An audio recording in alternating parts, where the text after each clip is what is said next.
साथियों, आप देख रहे हैं बहुजन पैगाम। मैं आर.एस. गौतम एडवोकेट बहुजन पैगाम यूट्यूब चैनल के माध्यम से जो देश में हो रहा है, सदियों से होता चला आ रहा है और आज तक जो घटित हो रहा है, उस संबंध में देश के लोगों को आगाह करने के लिए और उनको शोषणवादी व्यवस्था से बचाने के लिए वीडियोज बनाता हूँ, भेजता हूँ। इसमें न किसी की आलोचना होती है और न ही किसी की प्रशंसा होती है। साथियों, आप देख रहे हैं कि सदियों से हमारे देश के आम जन का जो समता के पक्षधर हैं, समानता के पक्षधर हैं, समान न्याय एवं शिक्षा के पक्षधर हैं, उनका बड़ी तादाद में सामाजिक तरीके से, एजुकेशनल तरीके से, आर्थिक तरीके से, मानसिक तरीके से, यहाँ तक कि राजनीतिक तरीके से भी शोषण होता चला आ रहा है। यदि गंभीरता से विचार किया जाए तो आप महसूस करेंगे कि देश में जो SC/ST समाज है, जिसको लोग दलित समाज के नाम से कहते हैं, हालांकि ये गलत है। SC/ST समाज एक संवैधानिक समाज बना हुआ है। दूसरे नंबर पर हमारा OBC समाज आता है, जिनकी यदि संख्या को काउंट किया जाए तो इस देश में माइनॉरिटी को जोड़ते हुए करीब 80-85% आबादी हो जाती है। मनुवादी व्यवस्था के तहत पाखंडवाद और अंधविश्वास फैलाकर इस 80-85% जनसंख्या का शुरू से मानसिक, आर्थिक, शैक्षिक एवं सामाजिक तरीके से शोषण किया गया है और आज भी किया जा रहा है। जो लोग शोषण करते हैं उनकी संख्या कम है, लेकिन उनका संकल्प अडिग है। उनका संकल्प है कि उनको वो काम करना है तो करना है और पूरी ताकत से लगे हुए हैं। चाहे वो कोई भी हो, उनकी फहरिस्त बहुत लंबी है, हजारों नाम है उसमें। फिलहाल एक नाम चल रहा है, एक नया लड़का बाबा बन गया है, शायद 28-30 साल की उसकी उम्र है, धीरेन्द्र शास्त्री। अपने को सरकार भी कहता है, बागेश्वर सरकार। भारत के मौजूदा प्रधानमंत्री मोदी जी का छोटा भाई है। हालांकि उत्तर प्रदेश के माननीय मुख्यमंत्री जी श्री योगी आदित्यनाथ उसको मदारी कहते हैं। उन्होंने सही समझा और उसके लिए ये सही टाइटल दिया। वो दरअसल में जिस तरह से मदारी काम करता है, उसी तरह से पूरे देश में एक पाखंडवाद को फैलाने का कोशिश कर रहा है। असंवैधानिक आंदोलन चलाकर कि देश में वो हिंदू राष्ट्र बनाएगा, आदि आदि। उस पर जो मनुवादी विचारधारा के लोग हैं वो उसका साथ भी दे रहे हैं।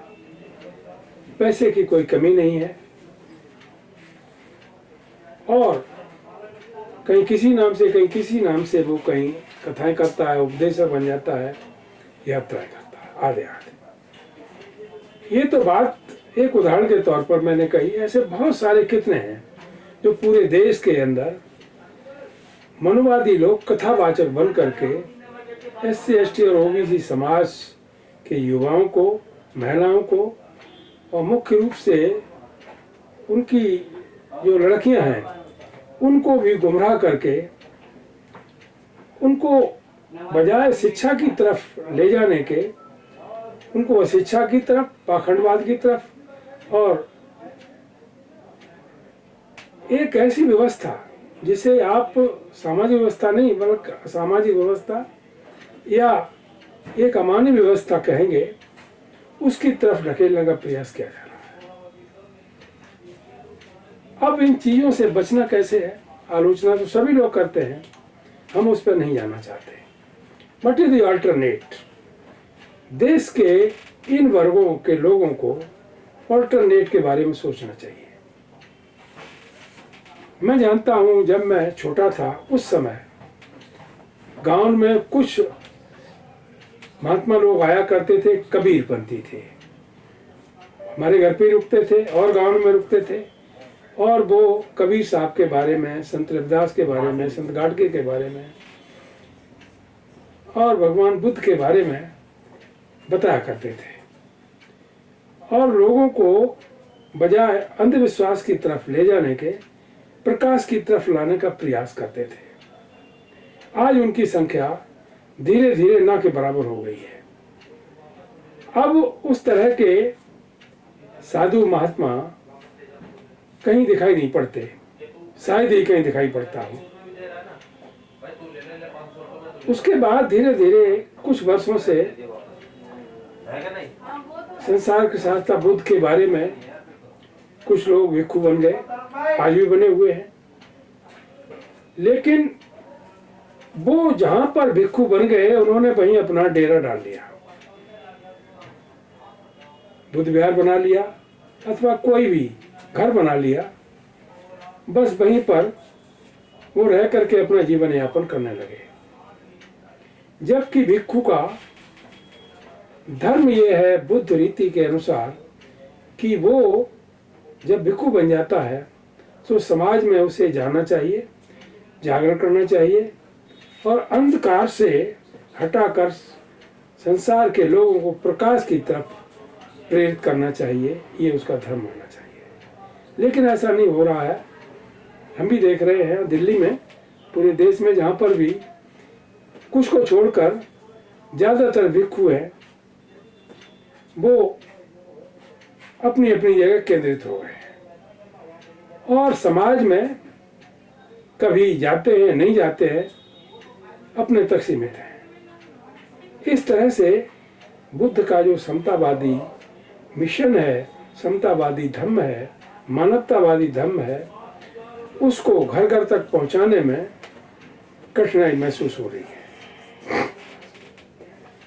जबकि दूसरी तरफ आप देखें, पाखंडवाद को फैलाने में हजारों लाखों लोग लगे हुए हैं, रात दिन प्रचार कर रहे हैं, और उसमें मुख्य रूप से जो हमारे देश का ओबीसी समाज है वो पूरा सहयोग करता है। जिस दिन ओबीसी समाज इस पाखंडवाद की व्यवस्था को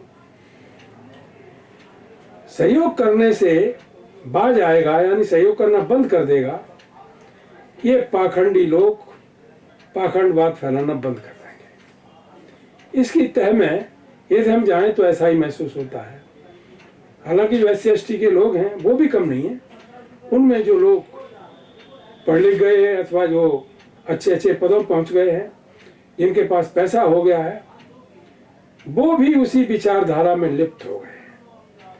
उनको बाबा साहब से अथवा भगवान बुद्ध से, संत रविदास, संत गाडगे, संत कबीर से कुछ लेना देना नहीं है। वो भी उसी एक पाखंडवादी व्यवस्था को बढ़ावा देने में लगे हुए हैं। इस तरह का सोच बहुजन समाज के लिए अभिशाप है। इसको दूर कौन करेगा? इसको दूर करने के लिए समाज से ही ऐसे व्यक्तियों को निकलना पड़ेगा जो बुद्ध से लेकर कांसीराम साहब तक के समतावादी, मानवतावादी, समानतावादी, समान न्याय और शिक्षावादी आंदोलन के रूप में चलाकर घर घर तक प्रकाश का दीप जलाए और हर व्यक्ति को बगैर किसी पक्षपात के समान तरीके से उसको आगे बढ़ाने का प्रयास करें। जो स्कूल गोइंग चिल्ड्रन हैं, बच्चे हैं, लड़कियां हैं, लड़के हैं, उनके जो शिक्षा का सामग्री है उसमें इन महापुरुषों की जीवन संघर्ष की जो सामग्री तैयार की गई है, उदाहरण के तौर पर जिस तरह से बाबा साहब का जीवन संघर्ष है, फूले का जीवन संघर्ष है, सावित्रीबाई फूले का, फातिमा शेख का, बिरसा मुंडा का, झलकारी बाई का, शिवाजी महाराज का, एकलव्य का, आदि आदि का, ये सारा का सारा लिटरेचर इस बहुजन समाज के घरों तक, हर घर तक जाना चाहिए। भारत का संविधान है, बाबा साहब का पूरा लिटरेचर है वो। तो इस तरह से गांव में, हर गांव में लगभग, ये बड़ा गांव है तो कम से कम 2, नहीं तो हर गांव में कम से कम एक छोटा है बड़ा पुस्तकालय होना चाहिए। वहां पर बहुजन समाज का, बुद्ध से लेकर कांसीराम साहब तक का, उनके जीवन संघर्ष का पूरा साहित्य वहां मिलना चाहिए, किताबें मिलनी चाहिए। जो बच्चे पढ़े, जो लोग भी पढ़े, तो उनको कम से कम सच्चाई का ज्ञान हो। यदि शिक्षा के माध्यम से जिस दिन इस समाज को सच्चाई का ज्ञान हो जाएगा, उस दिन ये समाज पाखंडवाद की तरफ नहीं जाएगा, अशिक्षा की तरफ नहीं जाएगा, शिक्षा की तरफ जाएगा। तो इसलिए अब जरूरी है, आज जिसे बहुजन समाज कहते हैं, हम उन लोगों से आग्रह करना चाहेंगे जो लोग पढ़े लिखे हैं और सेवा से रिटायर हो गए हैं, कम से कम अपना परिवार का मोह त्यागते हुए समाज में निकलें और महापुरुषों के साहित्य को, महापुरुषों के ज्ञान को, महापुरुषों के समतावादी आंदोलन का प्रचार करें, वहां पर साहित्य बांटें और समाज की सेवा करें। लेकिन ऐसा होता हुआ नजर नहीं आ रहा। जो लोग रिटायर हो गए हैं वो केवल अपने नाती पोतों में व्यस्त हैं, उनके पास जो संपत्ति है उसका हिसाब किताब लगाने में व्यस्त रहते हैं। यदि कहीं से कोई फोन आ जाए तो कह देते हैं हम बहुत बिजी हैं। काय बात में बिजी हैं? हम किसी का नाम नहीं लेना चाहेंगे, हजारों नाम आज पूरे देश भर से मेरी उंगलियों पर हैं जो लोग ऐसा कर रहे हैं, और कह देते हैं हम तो बड़े समाज सेवी हैं। बड़े बड़े अफसर हैं जो रिटायर हो गए हैं। यदि किसी उनके क्षेत्र में, उनके जिले में किसी की डेथ हो जाती है और वहाँ पर वो पहुँच जाते हैं, अथवा किसी की शादी में पहुँच जाते हैं, तो वो इसी को समाज सेवा समझते हैं। समाज सेवा से उनका कोई परिचय ही नहीं है, न जानते हैं, और ना ही कुछ शिक्षा के संबंध में कहीं कुछ करने के लिए तैयार है। सस्ता सा एक रास्ता निकाल लिया है कि जो राजनेता हैं बहुजन समाज के, उनकी आलोचना करने लगो, उनकी बुराई करने लगो। मायावती ने ये नहीं किया, अखिलेश ने वो नहीं किया, चंद्रशेखर ने ये नहीं किया, नीतीश ने वो नहीं किया, लालू यादव ने ये नहीं किया, वो नहीं किया। अरे भाई, तुमने क्या किया? Think about yourself, what you did for the common cause of the society. Nothing, zero. जिंदगी भर आपने सर्विस की, पैसा कमाया, कैसे भी अपना घर बनाया, कोठियां बनाई, बच्चों को विदेश में भेजा, जो भी कैपेसिटी रही हो। इसके अलावा पार्क में बैठ करके ताश पत्ते खेलते हो, इससे तो काम चलने वाला नहीं है। हम बजाय दूसरों की आलोचना करने के, हमको अपने गिरेबान में सोचना पड़ेगा कि हम अपने लिए, अपने परिवार के लिए और उसके बाद समाज के लिए क्या कर रहे हैं। केवल बाबा साहब का नाम लेने से, बुद्ध का नाम लेने से, संत रविदास, संत गाडगे आदि का नाम लेने से तो समाज सेवा नहीं होती। उन लोगों ने अपने को कुर्बान कर दिया आपको बराबरी का स्तर दिलवाने के लिए, समता का स्तर दिलवाने के लिए, जीवन के हर क्षेत्र में आपको बराबरी का मौका मिले, अपने को कुर्बान कर दिया। लेकिन आज क्या हो रहा है? अब राजनेताओं का सवाल है। बहुजन समाज के किसी भी राजनेता को छोड़ देख लो आप, उनके पास कोई प्रॉब्लम नहीं है। उनके पास कोठियां हैं, बंगले हैं, रुपया है, पैसा है, बैंक बैलेंस है, सब कुछ है। और सबसे बड़ी बात यह है कि उनके अंधभक्त इतने बन गए हैं कि उनकी राजनीति को रसाताल में ले जा रहे हैं। सही बात को कहना उनके बस की बात नहीं है। यदि कुछ नेता भी ऐसे हैं, यदि किसी अंधभक्त ने सच्चाई बयान करने की कोशिश की, उसको गेट आउट कर दिया जाता है। Get out from the party. कौन ले आया इसको, किसके माध्यम से आया, इसने ऐसा क्यों बोल दिया। दुर्दशा हो रही है समाज की। राजनेताओं का तो कुछ नहीं बिगड़ेगा, ये तो सब संपन्न है, लेकिन इनके पीछे जो समाज है, बहुजन समाज है, उसका विनाश हो रहा है। वो गुलामी की तरफ जाता हुआ दिख रहा है। साथियों, इसके लिए बजाय किसी की आलोचना के हमको खुद तैयार होना पड़ेगा। मेरा निवेदन है उन लोगों से, पढ़े लिखे नहीं, जो कुछ पढ़े लिखे हैं अथवा समाज के लिए कुछ उनकी भावना है, उन सभी लोगों का दायित्व बनता है कि हर गांव में, हर शहर में, जगह जगह जहाँ भी सुटेबल स्थान है, मिलते हैं, वहाँ पर जिस तरह ये पाखंडी लोग उपदेशक बन करके कहानियाँ सुनाते हैं, मनगढ़ंत कहानियाँ सुनाते हैं, झूठी कहानियाँ सुनाते हैं, उन कहानियों में, उनके उपदेशों में जाने से अपनी संतानों को रोकें, लड़कों को रोकें, लड़कियों को रोकें, अपनी औरतों को रोकें।